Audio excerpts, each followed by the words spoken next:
Welcome to Her Drive, the podcast where we celebrate the soulful journeys of women who lead with heart, heal with wisdom, and dare to walk paths less traveled. Today's episode is a powerful one, part story medicine, part creative ignition. And I'm honored to welcome Cynthia Moore, who is an award-winning playwright, performer, and author of the luminous new memoir, Dancing on Coals. Cynthia spent over 2 decades writing and directing theater in the San Francisco Bay Area, working with visionary companies like Atrabanda and the Blake Street Hawkeyes before her path took a transformative turn.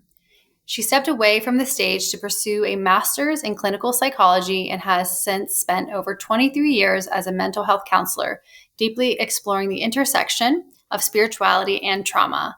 Cynthia's work lives at the crossroads of the creative and the sacred, and I'm so honored and excited to have her on Her Drive today to go into a really powerful discussion, not from just an intellectual standpoint, but from her own lived experience. So without further ado, welcome, Cynthia. So nice to have you. Thank you. I'm happy to be here. Wonderful. So you have such an interesting background with first starting in something so creative, whereas I find with a lot of my guests, they go into something that is not to say that, I'll eat my words here, not to say that being creative is not heady or serious business, but I think in the common thought waves, we typically think people who are creative are taking a big risk and focus differently. So I love that you started in the creative arts and really made a beautiful path for yourself and then moved into psychology. So would love first to just start with more of your genesis story of what moved you into the creative realm and then what brought you into getting a master's in psychology. Well, I was at a very young age, I was sent off to boarding school by my mother. And the result of that was that I had no sense of home base. I had no sense of, as they say in psychology, secure attachment. And so as a result, I launched myself into a career of striving to get some kind of belonging, a sense of a place, a sense of home base. And so I launched myself into these theater companies that were primarily all male, very high octane, very athletic, acrobatic theater training companies. And while that suited my purposes because I was sort of really into efforting and striving and trying to gain some kind of approval, it ultimately didn't satisfy my need for belonging. And so after 20 years of this, I've had a sense that my insides were not matching my outsides. And I took a pause from the theater and I really did some soul searching. I would say I leapt into the unknown and said, all right, something new has to develop from this. And so I totally did a pivot, went back to school in psychology, got my degree, and took up counseling as a career, which has since been just so deep and rich and powerful and illuminating. And also my theater career fed into that and informed that to a great degree because theater is, as you know, is the art of flow and the art of changing, shape-shifting and changing state. And so that informs psychology beautifully. So fascinating. And one thing I heard you touch on was performing in a sense for approval. And that definitely feeds into a lot of narratives that I know about myself and some others who are high achievers. And do you find that to be like, is that the common thread between high achievers is that they're all seeking approval, or do you find that there's other motivations for the quote unquote, the title of high achiever, people who are really pushing themselves? I would guess that if you're driven, there's some kind of an internal desire for some kind of acclaim or approval or affirmation from the outside world. I think people can accomplish a lot without having that drive, but I think that particular drive is, in Buddhism, they call it the hungry ghost. The hungry ghost is that part of us that is just insatiable, that craves more, that craves something external. And I think that lack of satisfaction is very definitely sort of an archetypal place in us, right? Where we're just not ever getting enough, being enough, having enough, doing enough. Hmm. And so for Sure. me, my memoir was about finding enough. This is enough. This moment is enough. I am enough.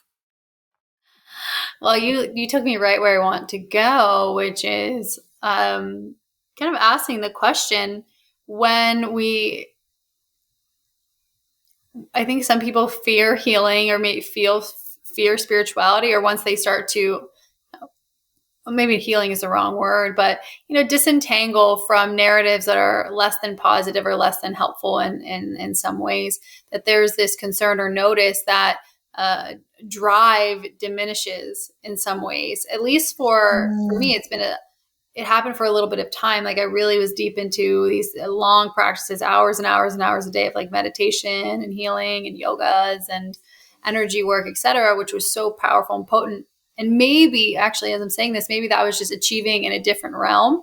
mm. But the external output was a little bit different. So I'm curious in your own experience as you started to lean into studying psychology, and it sounds like moving into other fields of understanding. Did you notice a change in your output or experiences of output? I love that question. That's a really deep question because the answer is yes. I think that the more spiritual practice we do, and I don't know if you discovered this in your process, the more we become moved rather than moving from a place of ego. We find ourselves starting to be moved by, you could say, grace, or you could say divine energy, whatever your cosmology is.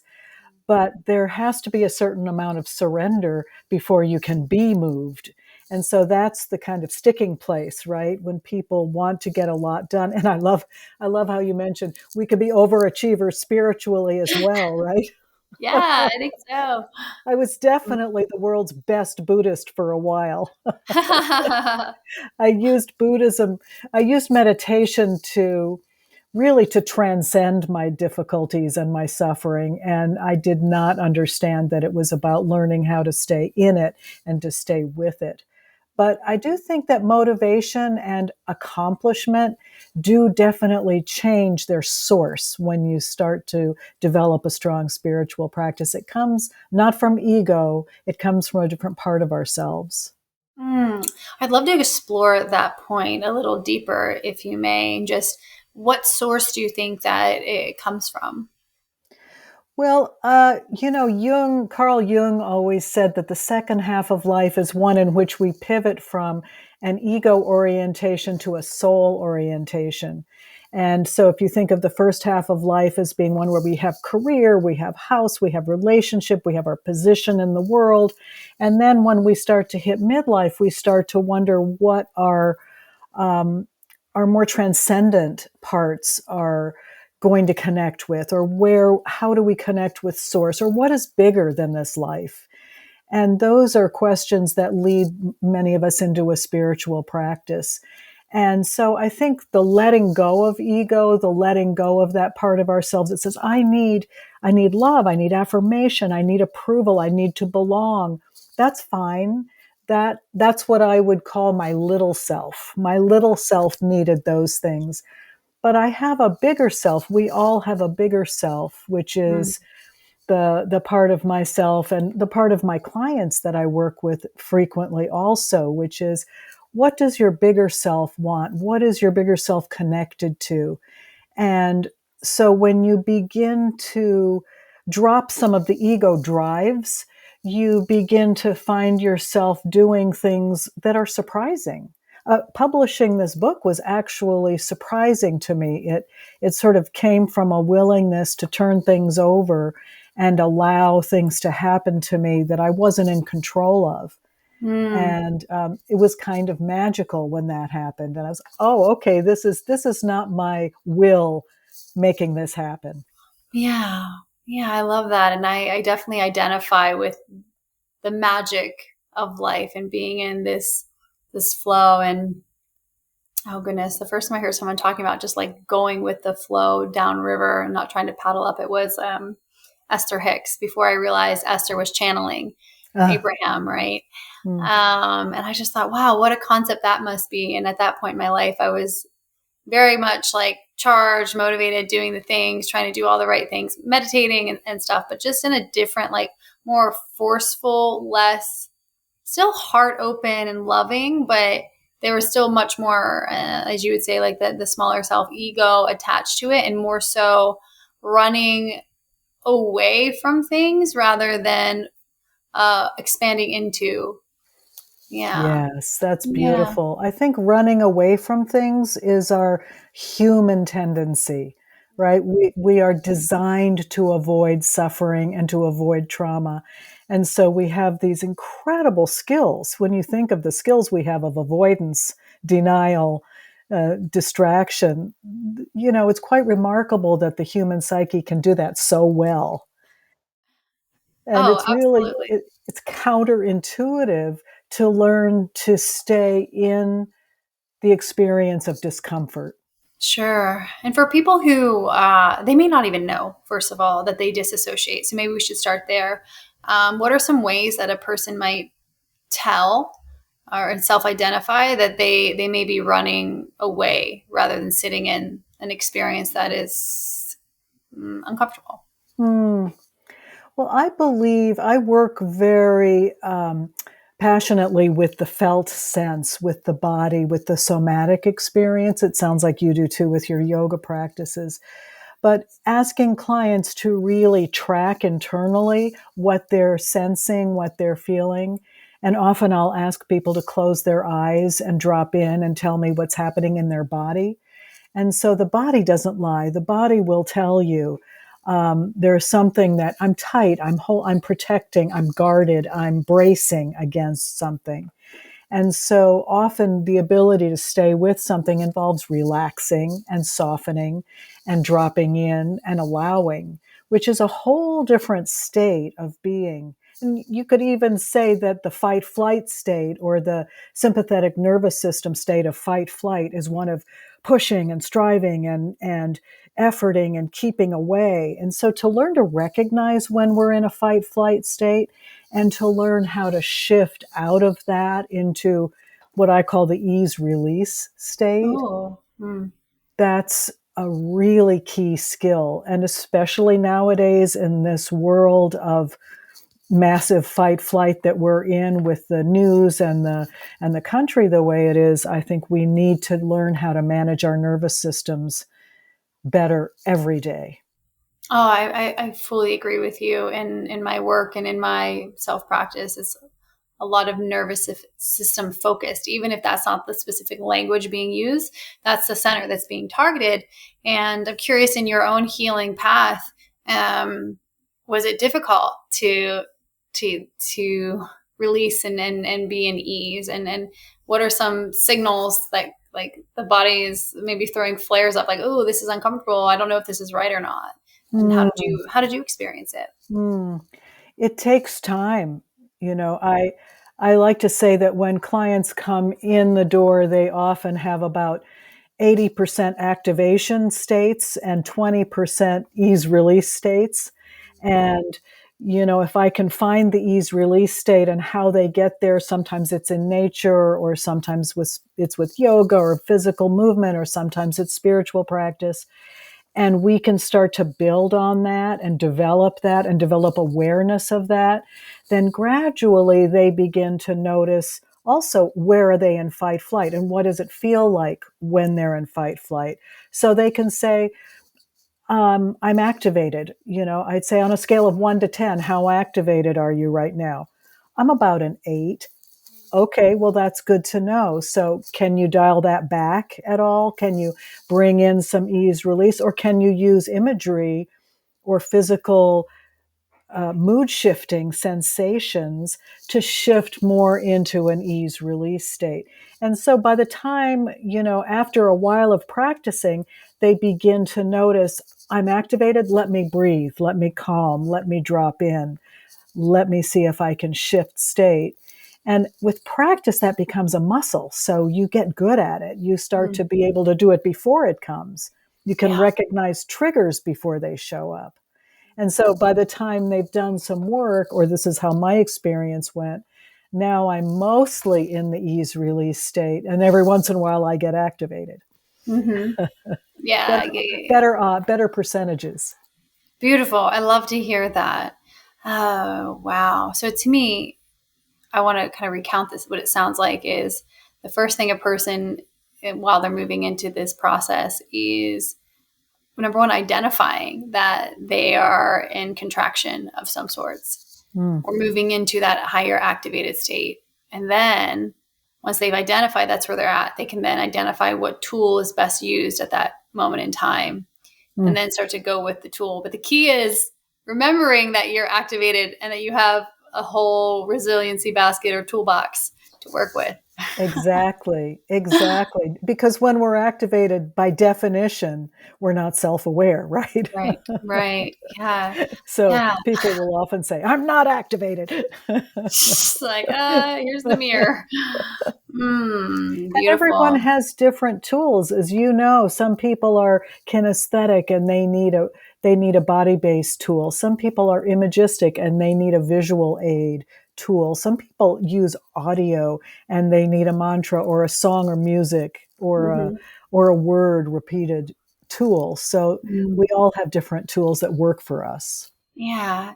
And when you're working with clients, do you happen to have a certain pathway to helping them discover what their tools are? I I use some degree of hypnosis and guided imagery, so I will always ask someone to close their eyes and drop in and tell me what's happening and what works for them. And I notice their imagery. I say, "What is your imagery for your bigger self?"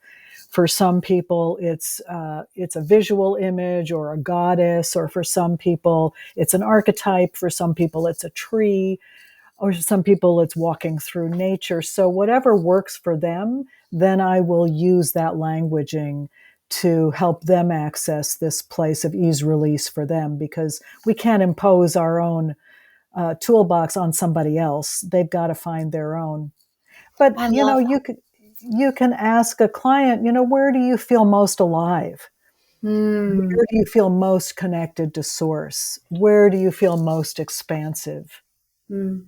And that already gives you an idea of where they have their own particular portal. Yeah, yeah, yeah, for sure. Gosh, I remember at a point in my life where I felt nearly dead. I was in Mm, my body, but I felt at two different points in my life. One was in very early in my 20s where I felt like my auric field, my body, I didn't know what it was, the aura at the time, but it was just so tight on my body. My energy was pulled in so tight. I couldn't have gotten more relief than if I had like ripped my skin off. That's what I wanted to do. It's just mm, like rip it off. It was mm, so tight. And I thankfully had found the Sri Sri Shankar Center in Washington, D.C. was wonderful and really a powerful meditation process that I learned through them. And that helped a lot. And then later on in my early 30s, when I was in an abusive relationship, and both times I just felt like I don't know what brings me joy anymore. I don't know what's going to make me feel good. So, for anyone who might be listening to this that might be in a state similar or their own version of this, what would mm, be a beautiful way for them to just find a little spark of something that will help them follow the breadcrumbs, bread trail, back to their ultimate level of happiness, joy, celebration, and play? mm. That's a really good question. And that's so painful when you're in such a dark place that you don't have an inkling of joy. I recognize that. That's deep suffering. And what I would say is that one thing you can do is guided guided meditations can help you go in and begin to relax the body. That's the first thing. So bring breath into the body, begin to relax the muscles, begin to relax. You have to be in a safe place. Obviously, you would have to feel safe enough to be able to relax with a therapist or with even a recording, someplace where you could begin to drop in, let go, drop down, let your muscles relax and soften, and then invite yourself to go to, say, a beautiful garden, and sit peacefully in a beautiful garden, and perhaps have an image of a wise one come and sit with you and give you some comfort or give you some instruction, because we all have a wise one inside of us. And even in the deepest pain, my experience is that if someone offers you a portal to that, you will grab hold of it and you will let that help you, because we need help. And the minute we ask for help, the minute we pray or cry out or say, help me, I need help, something will come in, even if it's from your deepest psyche. And you can think of it as the wise one or an archetype or an inner mother figure, whatever works for you. But then that begins to give you a sense that you can connect to that bigger part of yourself. Does that make sense? Oh, it makes perfect sense to me. I Mm, had a lot of beautiful experiences in those states of like asking for help. And I have a feeling that we can go to this place. So I'm just going to go there with you and we'll see what happens. mm, My experience has been as I've healed and healed and healed and released sticky points out of my field, and tar is what it felt like for me for a long time. mm, There have been a lot of spiritual giftings that I realized that I had that I were kind of like not aware of as I was alive, or maybe not tapped into completely. So those came on board, but also communication from beings that I associate as multidimensional versions of myself, and then just multidimensional beings that are out there. So mm, I guess I share that, and to preface my question of, have you noticed within your life, specifically your experience and or that of clients, that that can be an experience that unfolds as people continue to open up to something beyond the ego? absolutely. And if you're open to it, there's all kinds of expansive experiences that you can open to, whether you think of them as multidimensional beings or whether you think of that as a metaphor Mm, for parts of yourself. Either way it works. yeah. It's sort of how I play with past lives. You can play with a past life as an actual fact, or you can play with it as a metaphor, that it's a parable of some aspect of your current life. So Mm, either way, I don't profess to know, because how can we know what's in the other dimensions? But sure. I trust the intuition, and I do trust that the more we open and the more we become available, that there are vibrational levels that can come in and instruct us and inform us. And that's beautiful that you think of spiritual gifting as that's what you're calling it. That's a beautiful articulation of it. Thank you. Well, I love what you said here about specifically past life work, Mm, looking at it as a parable. mm, Never heard someone articulate it in such a way, but I would love to go there, of maybe providing the listenership an example of a, doesn't have to necessarily be real, but something that might show up in a past life regression, and how that could relate, almost like dream interpretation. It's kind mhm. of what it sounds like to me. So maybe we could provide some fun play in that area. Mhm. Well, for example, if you have a past life where you're in a indentured servant and you're caught up in a relationship of working with a difficult master who's abusive to you or creating difficulty in your life, and it's very real and you feel it in your body and you can feel this relationship being challenging, you can either choose to see that as something in your past that has contributed to your epigenetics at this particular time, or you could, as you said, see it as a dream and interpret it that what part of you is in servitude, what part of you is an abusive master, even what part of you is in that relationship, and what do you need to learn from that. So I, I'll work with it any way the client is willing to work with it. I once had a client who had a very, very difficult relationship with her mother, and I remember saying, it just came to me, do you want to exorcise your mother's energy from your body? And she said, yes. And it wasn't something that I would normally say or do in a session with someone, but I just knew that that would work for her. And so we invited her mother's spirit, if you will, to leave her alone and move on and leave her energetic field. And so, whether that's an actual fact of spirit releasement or not, I don't know. Sure. But Sure. it worked for her. Yeah. I love that. And that's one thing I'd asked my most sacred spiritual teacher, who I've so happily chanced upon a few years ago. Well, I didn't get a chance upon her, it was divinely orchestrated, but had the audacity and the bravery to work with her for a while. And I asked her at one point, like, how do I know I'm not just crazy? How do I know that these things are real? And she said, what if they're not? Are they working? And I was like, oh, you're right. You're absolutely right. So Mm. I love that you bring that forward and, talk about, was it an actual energetic, something in the esoteric realm? It's like that dissipated, or if it was a placebo effect, or however you want to move through it. And I Right. appreciate your willingness to meet your clients where they are. And Mm. through my various works with practitioners over the years, I found myself over time, as I evolved out of one form of therapy and care into something else, I was being met with wonderful practitioners who could go deeper and deeper and deeper. And my last wonderful therapist I work with has a PhD, and she had said to me at one point, I normally don't talk about this with my clients, but I want to let you know that I also had a wild awakening like this a few years ago. So that's Mm. why I understand the language that you're speaking. And it has brought me, someone who thinks, oh, most people aren't going to understand the things that I'm saying in like my normal world. They're not going to be able to understand me or speak to me. Mm. And I love that I've been able to meet people like yourself, because what you are, in my opinion, is this beautiful bridge for people. And the bridge, it seems, that you're constructing can be in a myriad of forms, which to me speaks to the level of your own exploration and openness, which is Mm. something meant to be applauded, in my humble opinion. Mm. Thank you. That's beautiful. I appreciate that.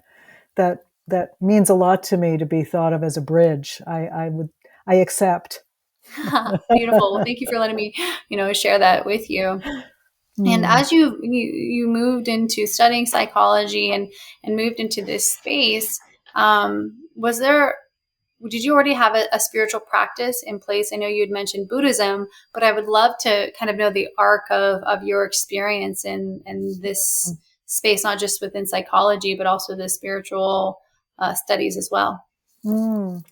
Well, you know, I guess it started when I was 10, and my mother was an atheist, and I went into a Catholic church, and I fell in love with the ritual and the sacred space. And I went home and said, "Can I become a Catholic? I really want to be a Catholic." And she said, "Over my dead body." Okay. So my spirituality went underground, and it became sort of a secret longing. But I was always attracted to angel figurines and spiritual icons, and I didn't start actually studying meditation, Buddhism, spirituality until I was about in my mid 30s, and so I've been meditating for about 40 years now. And I studied Buddhism, I studied Tibetan, I studied Zen, I studied Vipassana, and that was what I really needed as a young woman to calm my nervous system and to begin to have some control over my states. And, like we talked about earlier, I was an overachiever, and so I was controlling my states, you know, which wasn't the point of Buddhism, but that's how I started. And then I began to find a more of a surrendered place, but I started to long for awakening, and I started to look for beings who were awakened. And my teachers in the Vipassana community did not seem to be awakened beings to me. So I looked farther afield, and I, studied with people like Adyashanti or Gangaji, some of the awakened beings that are around in our world these days. So I started to expand beyond Buddhism into more of a, I started getting interested in Hinduism and Vedanta and some of the cosmology of Hinduism, because it felt more expansive and more joyful and more deeply heart opening. So I was once sitting in a Zen retreat. We were facing the wall and it's very austere and you're meditating and you don't move. And, Zen is quite rigorous. And we were at a beautiful retreat center that's a Hindu retreat center. And just outside in the garden, they were having a Hindu party. And there were all these bells and cymbals and chants and people laughing. And there was so much joy outside.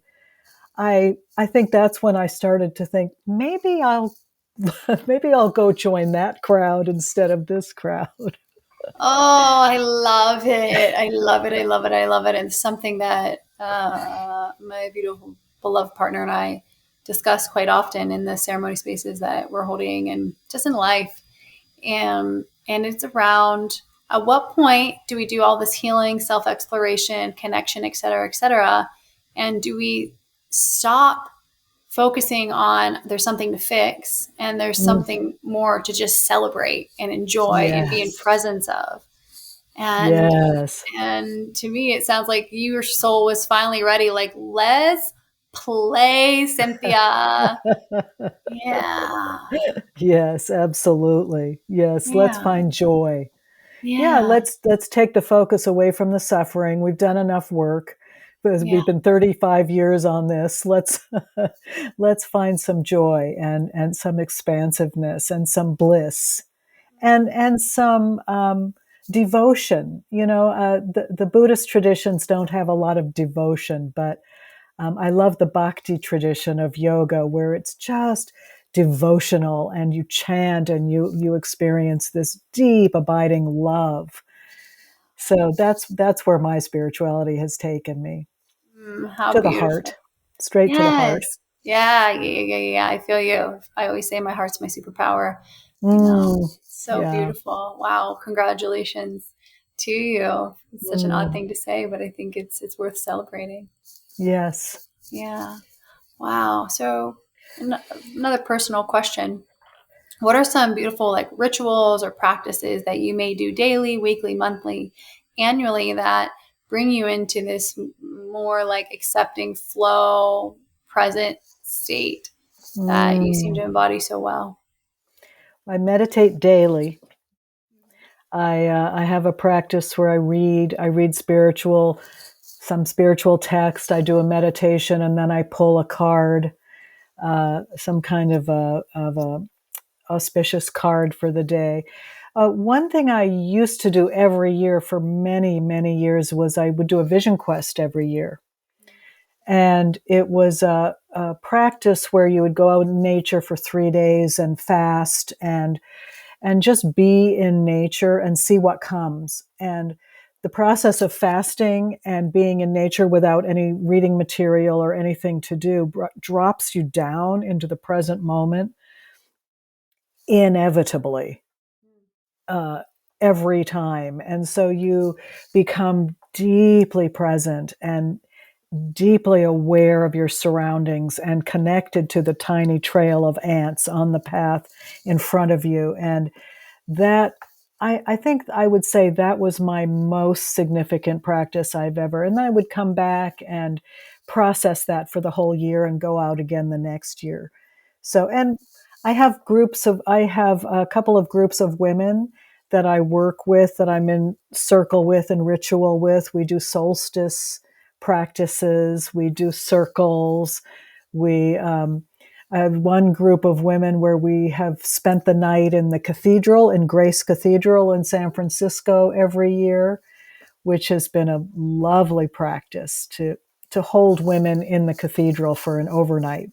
Wow, how stunning. Yeah. Yeah. Oh, I love all that you do to stay in this beautiful space. Mm, It's especially the idea of vision quest. I think when people hear it, they think of the natives of certain lands Mm, but I would say as just being myself as like a Caucasian woman, I'm mm, like, wow, how could I do that safely? Even though I'll go out and camp, right, in nature by myself. So it sounds like you just go out and pitch your tent somewhere, or or what was your process for going on these quests? I'm kind of asking for myself.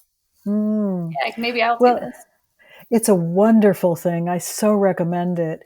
I learned to do it with a teacher. I don't know if you've heard of her, Angeles Arian. She wrote some books about the Fourfold Way. She was a wonderful wisdom teacher.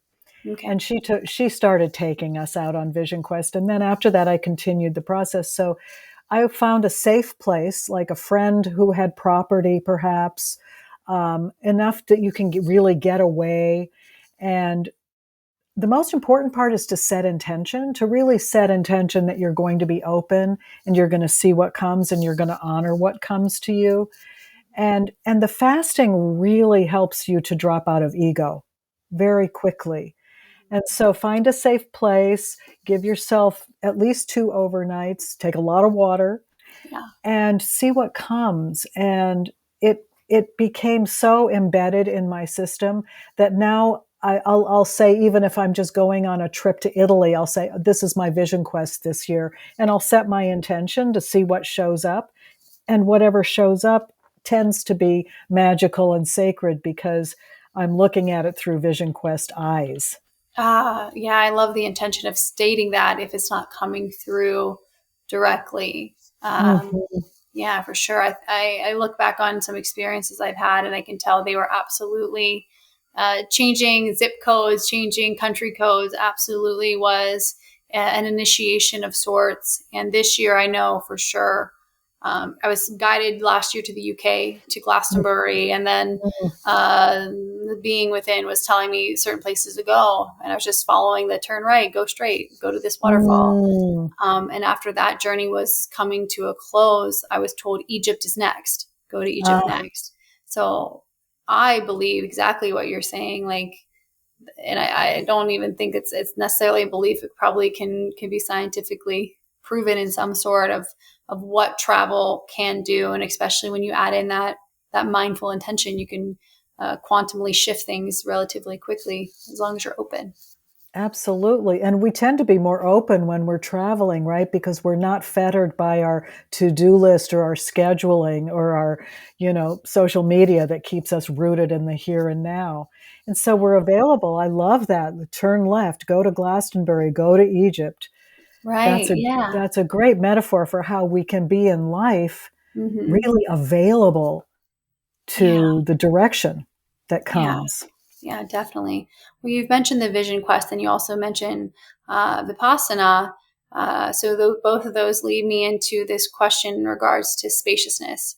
Mm, What do you think is a good amount of time for someone to take some spaciousness in their day away from media input, reading, ingestion of other things, mm. just to be with themselves? And how can they prepare their space, inward and outward, to sit in that space for whatever amount of time you think is great to start with?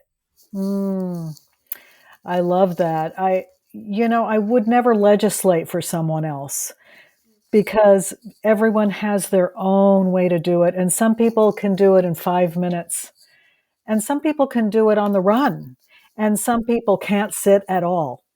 Some people cannot sit and meditate. They need to move and meditate. They need to walking meditate or dancing meditate. And so I would never say you have to be in meditation for 10 minutes a day or 20 minutes a day. It just doesn't work that way. And the minute you tell someone that, they're going to say, I don't want to do that. Yes, the contrarian in all of us. In all of Yeah, us. And so yeah. I would say everyone has to find their own portal. They have to find their own way in. They have to figure out how much time they need to do that. But I think it is really important to have a daily ritual, whether that you follow, whether you want to or not that given day, because it keeps us strong. It works the muscle of intentionality and mindfulness to just, I'm going to sit, I'm going to read, I'm going to be quiet, I'm going to go for a walk in nature, I'm going to dance to music, whatever your form is. something sacred every day. I love it. I love it.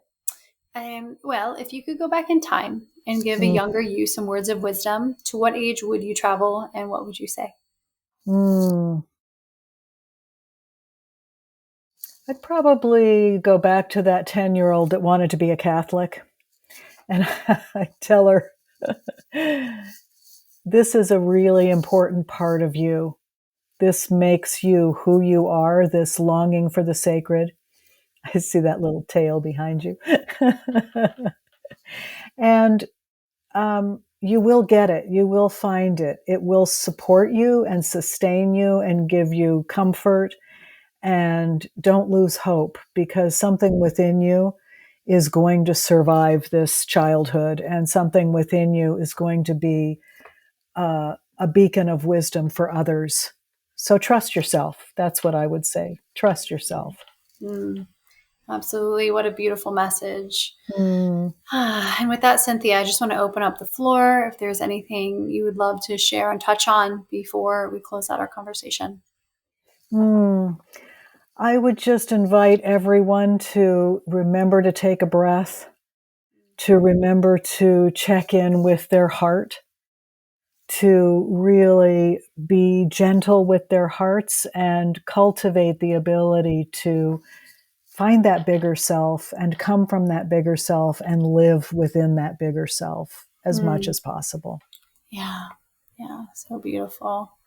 And last question, where can everyone find you, to work with you, to read what you've authored, etc.? My website is cynthiamorewrites.com, and I have 2 books and a bunch of podcasts on there. So people are welcome to go on my website. My email is cynthiamorewrites@gmail.com. You're welcome to email me. And my book is available on Amazon or at your bookstore or Barnes and Noble, any of the local book outlets around town can have this book or can find this book for you if you want it. Fantastic. Well, again, thank you so much, Cynthia, for being here. It's been really heartwarming and expansive to have this beautiful conversation with you. Thank you, Cynthia. Also, it's nice to meet another Cynthia. And it's great that we finally connected. Absolutely. And thank you, everyone who tuned into this episode of Her Drive podcast. As you know, we are always so excited to welcome new guests and also hear what you're tuned into and tapping into as far as desires and feedback from your listening. So I advise you to and ask you to please send some feedback our way in the comments. You can also share this episode with anyone whose heart you think would really be touched by Cynthia's share today. And as always, love you and see you next time.